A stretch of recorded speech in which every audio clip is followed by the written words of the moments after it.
Le tintement aigu d'une sonnette pourfendait le silence des murs vitrés de la somptueuse et ultramoderne maison de campagne, telle une lame de glace. Chloé Dubois, âgée de 7 ans, l'agitait avec un désespoir muet depuis sa chaise longue au bord de la piscine à débordement, qui reflétait à la perfection le ciel de la région de la Loire. Ses mains minuscules tremblaient sur la sonnette en argent. Des larmes perlaient sur ses joues, roulant en silence tandis que son regard restait obstinément fixé sur les bureaux du premier étage. Là, à l'abri du monde, son père, Stéphane Dubois, le président directeur général des laboratoires Dubois, paraphait des contrats valant des millions d'euros sans jamais lever la tête, son existence réduite à des chiffres et des signatures.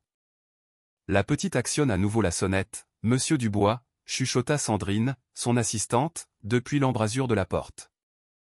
Sa voix était chargée d'une nervosité qui laissait deviner l'issue de sa démarche. Stéphane ne détourna même pas son attention des documents. L'infirmière s'en chargera.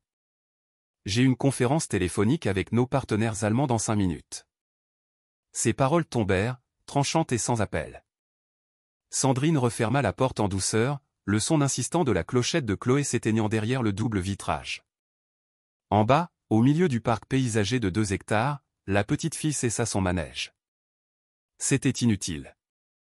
3 années s'étaient écoulées dans ce mutisme, depuis l'accident fatal de la Renault Espace qui avait coûté la vie à sa mère, Valérie. 3 années de thérapie vaine. 3 années de spécialistes venus de toute l'Europe, facturant des honoraires exorbitants pour secouer la tête avec une compassion feinte. Et 3 années passées sous le regard d'un père qui la voyait comme un objet précieux mais irrémédiablement cassé. Une chose qui avait eu de la valeur, mais qui n'était plus qu'un fardeau. Christine, l'infirmière, s'approcha avec son sourire professionnel impeccable, celui des soignantes de luxe. « Allons, ma petite, il faut rentrer. Le soleil est trop fort. » Mais Chloé n'était pas sa petite. Christine était payée 10 000 € par semaine pour surveiller des constantes et administrer des traitements, pas pour offrir de l'affection. Ce fait était rendu limpide chaque jour à 18h tapantes, quand elle partait sans un regard pour les gestes suppliants de l'enfant qui la priait de rester.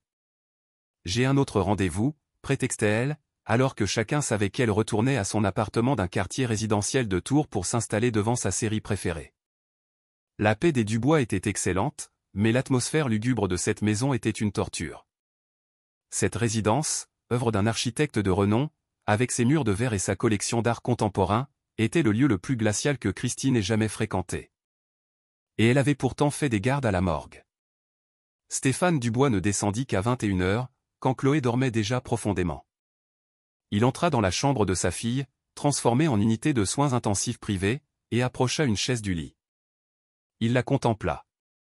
Sa respiration était calme, son visage angélique se détachant des cheveux châtains ébouriffés sur l'oreiller. C'était seulement dans ces instants de quiétude, quand Chloé dormait, que Stéphane pouvait s'autoriser à imaginer que tout était normal, que Valérie était encore là, que sa fille allait bientôt dévaler le jardin en riant et en criant « Papa, regarde !» après son ballon de foot. Mais à son réveil, la réalité le rattraperait brutalement. Son empire pharmaceutique pesait 3 milliards d'euros. Il avait des demeures dans 4 pays différents, et pourtant il était impuissant à acheter ce qui lui importait le plus. La voix de sa fille était la seule chose que sa fortune ne pouvait lui rendre. Les plus grands spécialistes en laryngologie du monde entier avaient analysé ses scanners. Leur conclusion était unanime et terrible, une lésion grave des cordes vocales, provoquée par un choc psychologique, considéré comme irréversible. « Je te demande pardon, ma fille », souffla-t-il avant de quitter la pièce. Papa ne sait plus comment faire. Chloé ne l'entendit pas. À moins que... Derrière ses paupières closes, un léger frémissement se produisit. Une étincelle de conscience, un secret précieusement gardé au cœur de son silence. Le jour suivant, Christine donna sa démission par un simple texto. « On m'a fait une meilleure proposition. Bonne continuation. » Stéphane lut le message en prenant son café, pendant que Nicolas, son assistant dévoué, contactait déjà les agences de placement les plus prestigieuses de Paris. « Trouvez-moi quelqu'un pour aujourd'hui même », lança Stéphane. Peu importe le coût. Mais la personne qui se présenta cet après-midi la déjoua toutes leurs attentes. Tandis que les agences proposaient des profils d'infirmières surqualifiées au CV parfait et aux prétentions salariales exorbitantes, la sonnette de l'entrée de service retentit à 15h. Manon Girard, 32 ans, apparut à l'écran du visiophone, un simple dossier cartonné sous le bras, et dans les yeux, une maturité qui semblait prématurée. C'est pour le poste de garde d'enfant, annonça-t-elle à l'interphone. Sa voix était posée, sans aucune once de prétention. Je sais que votre annonce mentionne une infirmière, mais je pense pouvoir vous aider. Nicolas s'apprêtait à mettre fin à la conversation, mais une force tranquille dans la voix de cette femme l'intrigua. Madame, nous n'avons pas le temps pour des candidatures spontanées. Ce poste exige des qualifications médicales. Mon fils était atteint d'une forme sévère d'autisme non-verbal, répliqua Manon, sa voix se voilant d'une infime fêlure. Il nous a quittés il y a 2 ans, il avait 9 ans. Je me suis occupé de lui pendant 7 ans, j'ai acquis une expérience qu'aucune formation ne peut donner. Offrez-moi une chance. Mon salaire sera bien inférieur à celui que ces agences vous réclament. Nicolas relaya l'information à Stéphane, en pleine réunion du conseil d'administration. La réponse fut laconique. Si elle peut fournir des références, qu'elle commence dès aujourd'hui. Une semaine d'essai. Ce n'était pas un acte de bonté, mais une solution pratique. Les agences prendraient plusieurs jours pour sélectionner des candidates, et Stéphane ne pouvait concevoir de laisser Chloé seule. Manon Girard pénétra dans la propriété des Dubois, son sac à dos élimé et ses chaussures usées jurant avec le marbre poli d'Italie et les suspensions en cristal. Une employée la conduisit à travers de longs couloirs aux allures de galerie d'art jusqu'à la chambre de Chloé. La petite est là-dedans. Bon courage, lui dit-elle, avec une intonation qui sous-entendait qu'elle en aurait grand besoin. Chloé était installée face à la fenêtre, contemplant le parc. Elle n'esquissa pas le moindre mouvement quand Manon entra. « Bonjour, Chloé. Je m'appelle Manon, et je suis là pour prendre soin de toi, dit-elle d'une voix douce, s'avançant prudemment. L'enfant resta de marbre, mais ses épaules se contractèrent. Elle attrapa une petite ardoise et y griffonna avec une rage froide, « Je n'ai pas besoin qu'on prenne soin de moi. J'ai besoin qu'on me répare. » Son écriture était assurée, empreinte d'une amertume anormale pour une enfant de son âge. Manon s'accroupit pour se mettre à son niveau. « Tu as le droit d'être en colère. Je l'ai été aussi, pendant très longtemps. » Chloé tourna enfin la tête vers elle. Ses yeux bruns étaient embués de larmes non versées. « C'est vrai, pour ton fils ? Il est mort ? » écrivit-elle. La question était brute, sans les circonlocutions des adultes. Manon acquiesça. Il s'appelait Léo. Je suis sûr qu'il t'aurait beaucoup aimé. Pour la première fois depuis des lustres, Chloé écrivit quelque chose de personnel, personne ne veut m'aimer. Je suis juste la fille abîmée du grand château. Les mots étaient un poison accumulé au fil des années de solitude.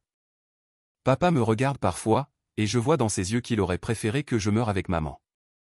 Manon sentit son cœur se fendre, mais elle ne laissa rien paraître. Ton père est abîmé, lui aussi. Parfois, les gens qui souffrent ne savent pas comment s'y prendre avec la souffrance des autres. Il n'a qu'à regarder sur Internet, rétorqua Chloé sur son ardoise, avec un sarcasme mordant. Manon ne put réprimer un sourire. Cet enfant possédait une intelligence et une force de caractère que personne ne semblait voir. Je te propose un marché. Je prends soin de toi, et en échange, tu m'apprends tout ce que tu sais sur les dinosaures. J'ai vu ta collection de livres. Les yeux de Chloé s'éclairèrent d'une lueur nouvelle. Elle hocha la tête avec enthousiasme. Ce soir-là, Manon cuisina pour Chloé. Fini la purée fade que Christine passait au micro-ondes. Elle lui prépara des croque-monsieur et une tarte tatin, comme ceux que lui faisait sa grand-mère dans son village natal en Normandie. L'odeur est bizarre, écrivit Chloé, suspicieuse. C'est l'odeur de la vraie cuisine, rectifia Manon. Allez, goûte. Chloé prit une bouchée, et son visage s'illumina. C'est délicieux. Pour la première fois depuis des années, elle vida son assiette. Après le repas, Manon accompagna Chloé pour le coucher. En l'aidant à s'installer, elle perçut une tension anormale. Le corps de la fillette était raide, comme si elle se contenait. Ce n'était pas un spasme musculaire involontaire, comme ce qu'elle avait connu avec Léo. C'était un acte de contrôle. « Tu es bien installé ?» demanda Manon en l'abordant. Chloé opina trop vivement, fermant les yeux. Manon éteignit la lumière, mais laissa la porte entr'ouverte. Elle attendit dans le couloir, l'œil collé à la fente. 20 minutes passèrent, Chloé était parfaitement immobile. Puis, lorsqu'elle fut certaine d'être seule, l'impensable se produisit. Un murmure, à peine perceptible. Maman. Puis, un peu plus distinctement. Maman, au secours. Le son était maîtrisé, intentionnel, secret. Manon retint son souffle. Elle s'éloigna sur la pointe des pieds, le cœur battant à tout rompre. Chloé Dubois n'était pas muette. Cet enfant de 7 ans avait berné médecin, soignant, psychologue, et son propre père. Mais pour quelle raison? Pourquoi une enfant s'infligerait-elle un tel sort, renonçant à son enfance, à ses jeux, à sa vie? Manon gravit les escaliers jusqu'au bureau de Stéphane, encore éclairé à 23 heures. Elle leva le poing pour frapper, mais s'arrêta. Révéler la vérité maintenant, sans en comprendre les raisons, risquait de briser Chloé de manière irréversible. Elle devait savoir. Et pour cela, elle devait gagner la confiance de Chloé, pour que celle-ci lui confie le lourd secret qu'elle portait. Elle redescendit et s'installa dans la cuisine, ses mains glacées en serrant une tasse de tisane. Dehors, la campagne de la Loire s'étendait sous la lune, imperturbable face au drame qui se jouait dans la demeure des Dubois. Manon avait promis de prendre soin de Chloé. Elle réalisait maintenant que sa mission était de la protéger, non pas de sa maladie, mais de quelque chose de bien plus insidieux. Un secret qu'une enfant de 7 ans jugeait plus précieux que sa propre liberté. La question qui la entrait cette nuit n'était pas « est-ce qu'elle peut parler ?» mais bien, de quoi cette enfant cherche-t-elle à se protéger au point de s'emprisonner dans un mensonge? La deuxième journée de Manon chez les Dubois commença par un test. Tandis qu'elle préparait le petit déjeuner, Chloé l'observait, l'air méfiant. Christine me donnait toujours des céréales avec du lait d'amande, écrivit-elle, un ton de défi dans sa calligraphie, comme pour voir si cette nouvelle venue se contenterait d'exécuter les ordres. Manon posa devant elle une assiette d'œufs brouillés, accompagnée de croissants chauds et de pain de campagne. Christine ne savait pas cuisiner. Moi, si. Chloé en prit une bouchée, et son expression changea. Maman me faisait ça. Son ardoise vacilla, laissant entrevoir la fillette fragile derrière sa carapace de cynisme. Le dimanche matin, quand papa n'était pas là. Manon s'assit en face d'elle, laissant le silence s'installer. Parle-moi d'elle. Et Chloé se mit à écrire. Pour la première fois en 3 ans, elle parla de Valérie Dubois, sans que personne ne l'arrête en lui disant « Ne sois pas triste ». Maman était médecin, mais pas comme ceux qui viennent ici. Elle avait un dispensaire pour les gens sans argent dans une petite ville défavorisée en Creuse. Les yeux de Chloé pétillaient au souvenir. Papa trouvait ça absurde, il disait qu'on avait largement assez d'argent. Mais maman répondait que la médecine n'était pas un commerce, c'était un sacerdoce. Manon écoutait attentivement, les pièces du puzzle s'assemblant peu à peu. Ils se disputaient souvent à ce propos. « Ton père ne voulait pas qu'elle travaille ?» demanda Manon avec douceur. Chloé secoua la tête. Il voulait qu'elle soit comme les autres mamans de mon école, qu'elle passe ses journées au club de tennis et à organiser des réceptions. Maman disait que c'était une vie gâchée. La fillette posa sa craie, comme si elle s'apprêtait à livrer un secret d'État. Le jour de l'accident, il venait d'avoir une énorme dispute. J'étais à l'arrière. Je les ai entendus se dire des choses terribles. Un frisson parcourut Manon. Tu te souviens de l'accident? Chloé ferma les paupières, et l'espace d'un instant, elle sembla avoir 30 ans de plus. Je me souviens de tout. Maman a hurlé mon nom. Il y a eu un fracas assourdissant, et puis le noir, jusqu'à mon réveil à l'hôpital. Ses doigts se crispèrent sur l'ardoise. Papa était là, il pleurait. Je ne l'avais jamais vu pleurer. Il m'a dit que maman était montée au ciel et que je ne pourrais plus jamais parler. Ce sont les médecins qui te l'ont dit? La question de Manon semblait anodine, mais son cœur s'emballait. Chloé plissa le front, cherchant dans ses souvenirs. Non, il ne s'adressait qu'à papa. Moi, j'entendais des bribes de conversation, des mots compliqués, trauma vocal, lésion permanente, silence définitif. Elle haussa les épaules. Au bout d'un moment, j'ai cessé d'essayer. À quoi bon? Tout le monde me disait que c'était sans espoir. Voilà la faille. Chloé n'avait pas consciemment décidé de simuler. Il s'était passé autre chose. Manon avait besoin de plus de temps, de plus de confiance. Tu sais quoi? On finit de manger et on va dans le jardin. Le temps est superbe. Chloé la dévisagea, surprise, puis écrivit, Christine disait toujours que le soleil abîmait la peau. Manon sourit.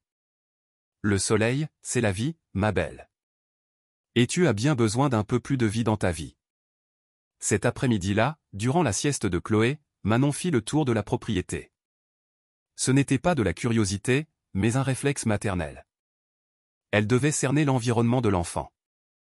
Les murs étaient ornés de toiles de maîtres contemporains, mais il n'y avait aucune photo de famille. Pas une seule de Valérie, ni de Chloé avant l'accident, ni même de Stéphane. Dans le bureau de Stéphane, où elle pénétra en prétextant chercher des ordonnances, elle fit une découverte. Le bureau était une forteresse de rapports financiers et de contrats. Mais dans un tiroir à moitié ouvert, elle avisa une photo cornée de Valérie, entourée d'enfants dans un dispensaire de fortune. Son sourire était radieux. Au dos, une inscription manuscrite, voilà qui je suis. Ma vérité. La photo était datée de 4 mois avant l'accident. Manon la photographia avec son téléphone. Cette phrase la troublait. Voilà qui je suis. Cela sous-entendait qu'il existait une autre Valérie, une image fausse que quelqu'un voulait imposer. Stéphane? La haute société? Les deux? Et si Valérie s'était battue pour sa vérité, quel en avait été le prix? La sonnette de l'entrée principale la sortit de ses réflexions. C'était le docteur. Sophie Lambert, la spécialiste mensuelle de Chloé. Une femme d'une 50aine d'années, mallette de luxe et parfum entêtant. Vous êtes la nouvelle aide-soignante? Lança-t-elle du ton condescendant des nantis. Oui, docteur. Manon Girard. Parfait, je viens pour l'examen de la patiente. Manon la mena à la chambre de Chloé, qui se réveilla en voyant le docteur. Lambert avec une moue de lassitude. Une grimace qui disait, pas encore elle. Juste un contrôle de routine, Chloé. Claironna le médecin avec une douceur affectée en sortant sa lampe d'examen. Manon ne manqua aucun détail. La façon dont le docteur inspectait la gorge de Chloé, s'attendant au néant. La vérification de la mobilité de sa mâchoire. Les notes prises sur sa tablette, sans un regard pour l'enfant. Tout est stable, déclara le docteur. Lambert après 10 minutes. Aucune réponse neurologique du larynx. On maintient le protocole médicamenteux. Manon ne put s'en empêcher. Quel protocole? Le médecin la toisa, comme si un meuble venait de lui adresser la parole. Des sédatifs légers contre l'anxiété et les crises de panique, et des vitamines.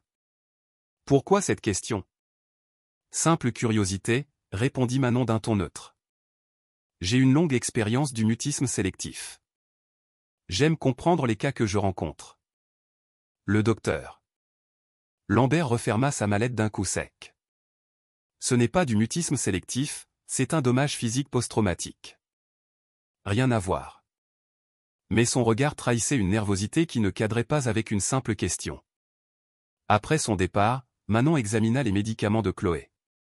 Des sédatifs légers, mais à des doses très élevées pour une fillette de son âge, des vitamines, et un autre flacon, dont elle ne connaissait pas le nom. Elle photographia l'étiquette pour vérifier plus tard. Qu'est-ce que tu fais? L'écriture sur l'ardoise la surprit. Chloé était assise sur son lit et l'observait avec ses yeux trop vifs. Je cherche ce qui cloche, répondit Manon sans détour. Elle avait décidé de ne plus mentir à cet enfant. Et je crois que tu le sais aussi. Chloé la dévisagea un long moment, jaugeant sa fiabilité. Enfin, elle écrivit, si je te confie un secret, tu jures de ne rien dire à papa? Le cœur de Manon rata un battement. Ça dépendra du secret. Si tu es en danger, mon devoir est de te protéger. Je ne suis pas en danger. Écrivit Chloé, un sourire étrange aux lèvres. Le danger, c'est moi. Avant que Manon puisse réagir, la porte s'ouvrit. Stéphane Dubois entra, pour la première fois depuis l'arrivée de Manon. Il portait un costume impeccable et une lassitude que même l'argent ne pouvait masquer. Chloé, le docteur. Lambert m'a informé que ton état est stable. Ce n'était pas une question, c'était un constat. Chloé acquiesça, le visage vide, redevenant instantanément la petite fille docile et brisée. Stéphane remarqua enfin Manon. vous êtes la nouvelle. Nicolas m'a dit que vous faisiez de l'excellent travail.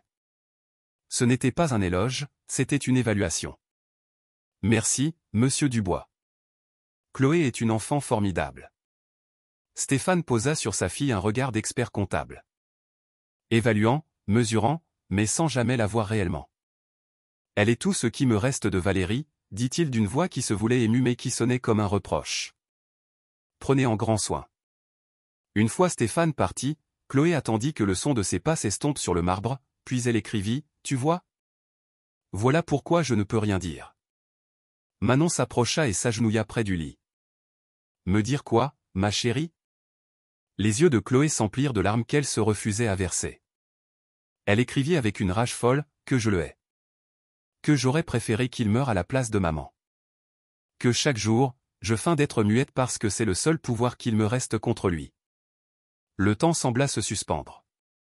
Manon sentit l'oxygène se raréfier dans la pièce. Chloé ne feignait pas à cause d'un traumatisme, mais par vengeance. Une enfant de 7 ans avait fait de son silence une arme, de son mutisme une punition pour ce père qu'elle tenait, pour une raison que Manon ne saisissait pas encore pleinement, pour responsable de la mort de sa mère. « Ma puce », commença Manon, mais Chloé l'arrêta en tapant sur son ardoise avec violence. « Ne me dis pas que c'est mal. Je le sais. » Les larmes dévalèrent enfin ses joues. « Mais à chaque fois que papa me regarde et qu'il voit que je ne peux pas parler, je sais qu'il culpabilise. Je sais que ça le ronge. Et c'est la seule chose qui me soulage. » L'enfant sanglotait, des années de chagrin refoulé se déversant enfin. Parce que c'est lui qui a tué maman. Pas de ses mains, mais avec ses mots. Et maintenant, il doit vivre en sachant qu'il m'a détruite, moi aussi. Manon prit Chloé dans ses bras. Elle ne lui dit pas que la vengeance était un poison, elle ne lui dit pas qu'il fallait pardonner, elle ne lui servit aucun cliché sur la résilience. Elle la serra fort, comme elle serrait Léo dans ses moments de crise, laissant la douleur s'exprimer sans la juger. Quand Chloé fut enfin calmée, Manon murmura, « Raconte-moi tout depuis le début. Qu'est-ce qui s'est réellement passé ce jour-là » Et Chloé, pour la première fois en 3 ans, parla. Sa voix n'était qu'un souffle rauque et cassé, mais elle était là.